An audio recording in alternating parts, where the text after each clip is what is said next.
If you've been following this channel, you know we have investigated a lot of homes over the years. But I've only lost my voice once from praying. For nearly an hour, whatever was in this house refused to leave. It tried to evade us, but at the end, faith turned things around. Welcome back, everyone. There is a limited distance that we travel for cases. It really depends on the severity of the case. If it sounds like a typical haunting, then we try to help the client find someone closer to them that we trust to help them.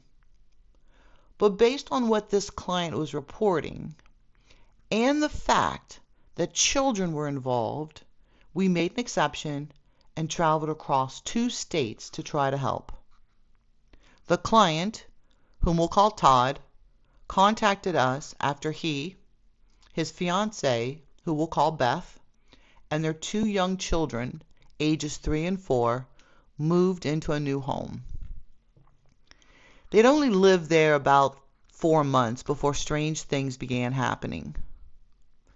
Some of the experiences they reported included their 3-year-old repeatedly saying there was a monster in his room, shadows being seen in the hallway, and unexplained creaking noises coming from the hallway bathroom, orbs appearing on their security cameras. Now, I want to mention something about orbs briefly. I'm generally skeptical of them.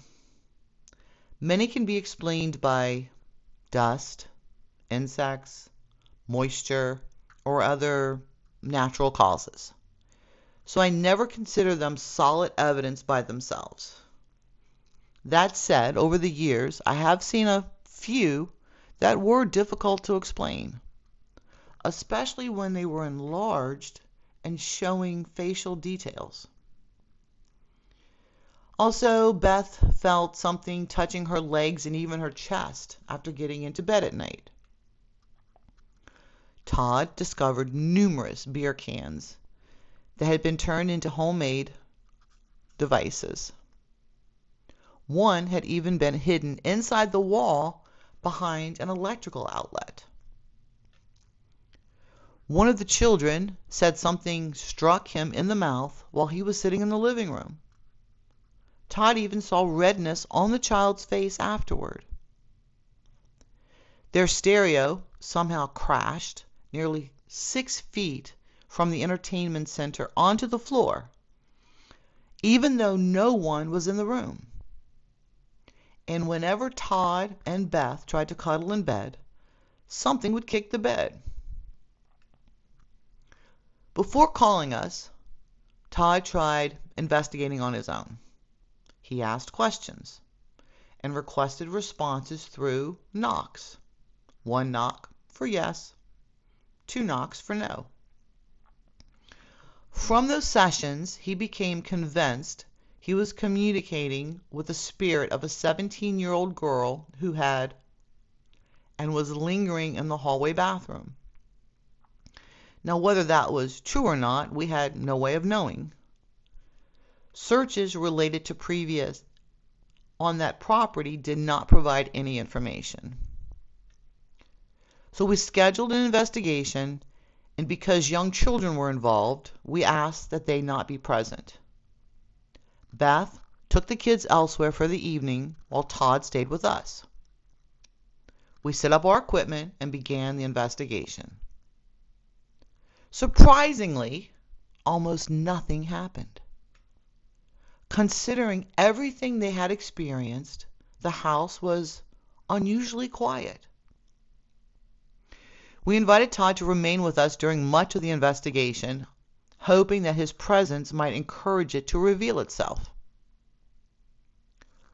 One thing that I've learned over the years is that when our team enters a home, whatever is there often seems to know why we've come.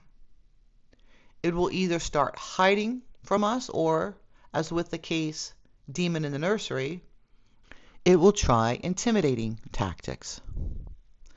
They appear to know we're not there simply to ask questions and leave. Our goal is to help the family and through prayer remove whatever doesn't belong there. Not through our own power, but through Jesus Christ. But even with Todd present, the responses remained minimal. At one point, I heard Todd and my partner talking about a door that was open.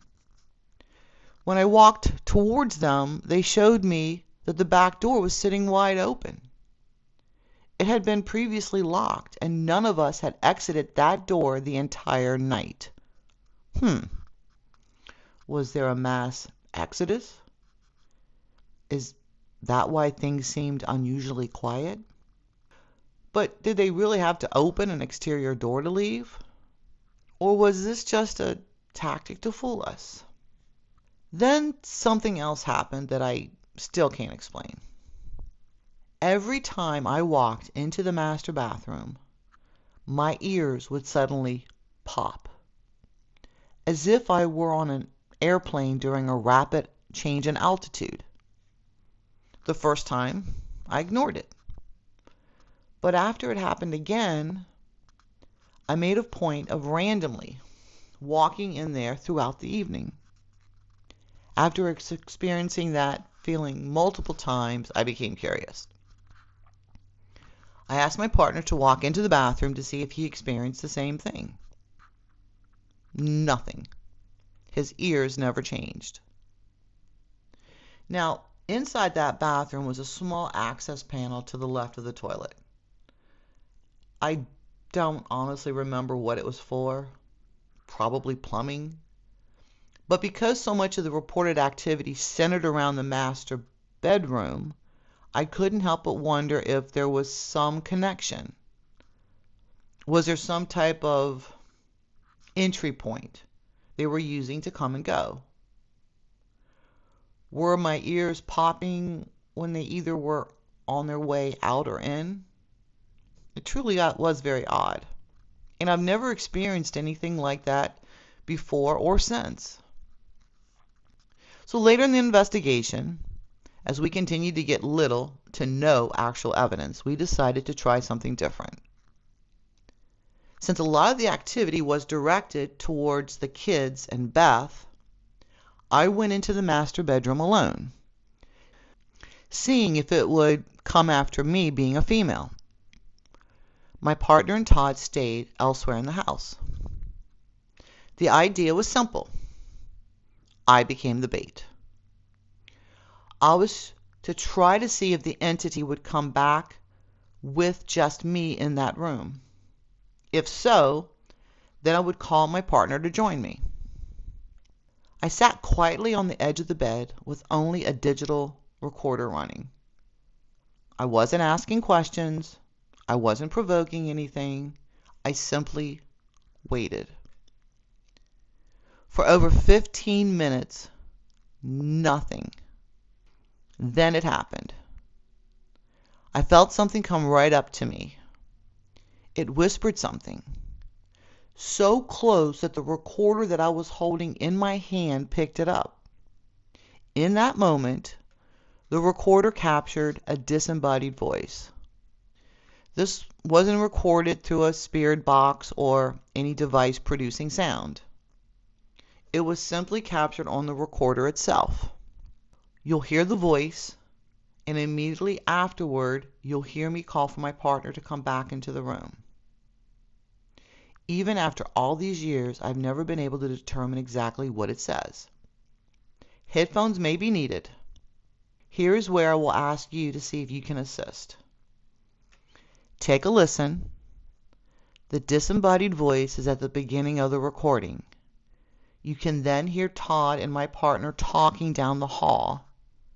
Then I yell to my partner.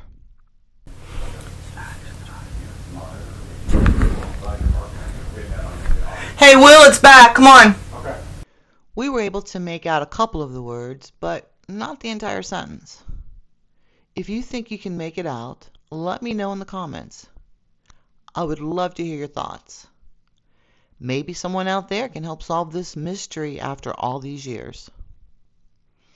Other clips gathered really provided nothing substantial.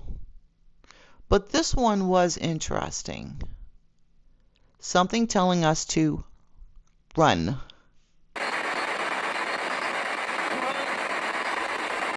Okay, now things are about to get interesting. After the investigation and gathering very little in the form of evidence, it was time to begin the house cleansing and blessing. That's when everything changed. We started at the front of the home with the cleansing and blessing. Everything went normal until we reached the back of the house where the master bedroom was located. Whatever was there refused to leave. You could feel it. The entity felt very dark, and every time it went into the master bedroom, it would set off the REM pod that was sitting on top of the TV. Coincidentally, the TV was on a stand that you had to pass to get to the master bathroom where my ears kept popping all night. Just saying. As we prayed, it retreated into the guest bedroom right beside the master bedroom. Todd was right there with us the entire time.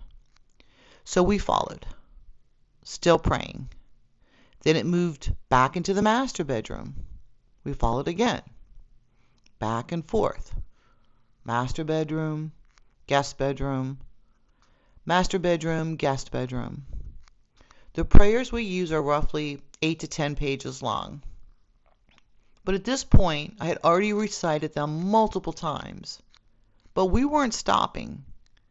We continued praying again and again and again for nearly an hour just in that one area, the master bedroom and the guest room.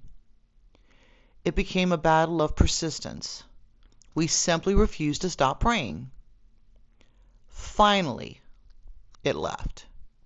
You could no longer feel the presence, and any heaviness disappeared along with. By then, my throat was raw and I had almost completely lost my voice, but the struggle was finally over. The house was finally cleared, and no further activity was reported after that night. We were never able to verify Todd's belief about the 17-year-old girl. However, based on the questionable items found hidden throughout the home after they moved in, I believe there's a strong possibility the previous occupants opened a door through either occult involvement or a destructive lifestyle that invited something into the house. Of course, that's only my opinion based on the evidence, what there was of it, that we encountered. The truth is, when you move into a previously owned home, you can never know everything that happened there before you arrived. That's one reason I always recommend having a new home blessed, whether by a Catholic priest or by a pastor from a church you know and trust. It's a simple step that can bring tremendous peace of mind. Thank you for watching, and remember, follow the truth, not the fear.